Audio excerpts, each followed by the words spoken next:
That was June, June 21, 2020, 2021.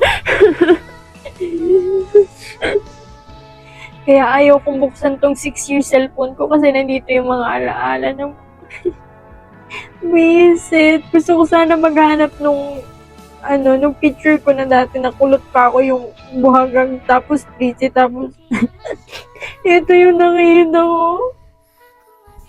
6 years ko na tong cellphone and hanggang ngayon hindi ko siya nilalat ko kahit hang na siya kasi nandito talaga yung mga memories namin. Kasi nandito yung mga picture ni mama, ni papa na malakas pa si mama tapos yung picture ni kuya na nagbibidyo. Tapos ito yung time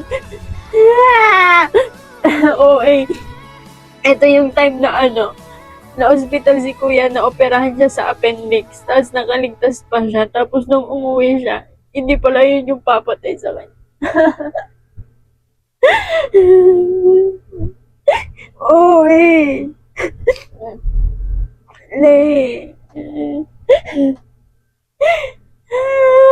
Kaya yung kuya open to Tapos di ko talaga nilalat ko tong cellphone na to. Tapos 6 years ko na tong cellphone.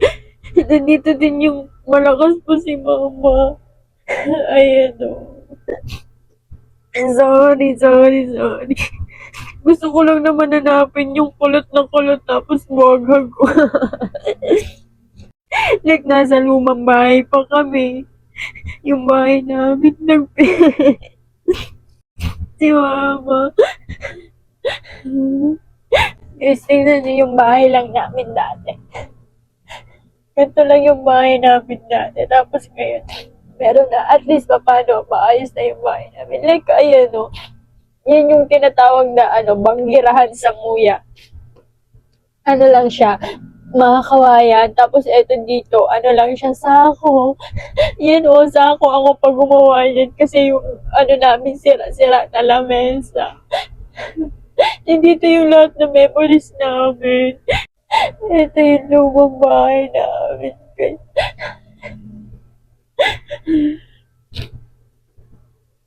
Simple lang yung buhay namin dito Hindi pa, yung problema, hindi pa masyadong pleasure sa buhay. Tapos, ito po bungad pa kasi dati sa amin. Ayan si Lolo.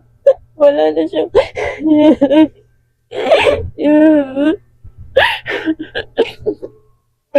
ayan, maliliit pa yun yung pinsan ko, yung kapatid ko. Ayaw mo sila, liliit pa nila. Ito naman yun si Lolo. Ito yung araw na wala na si Lolo. Ito yun. Nakita ko yung picture ni Kuya. Ito yung na-accidente siya. That was June 21, 2020, 2021.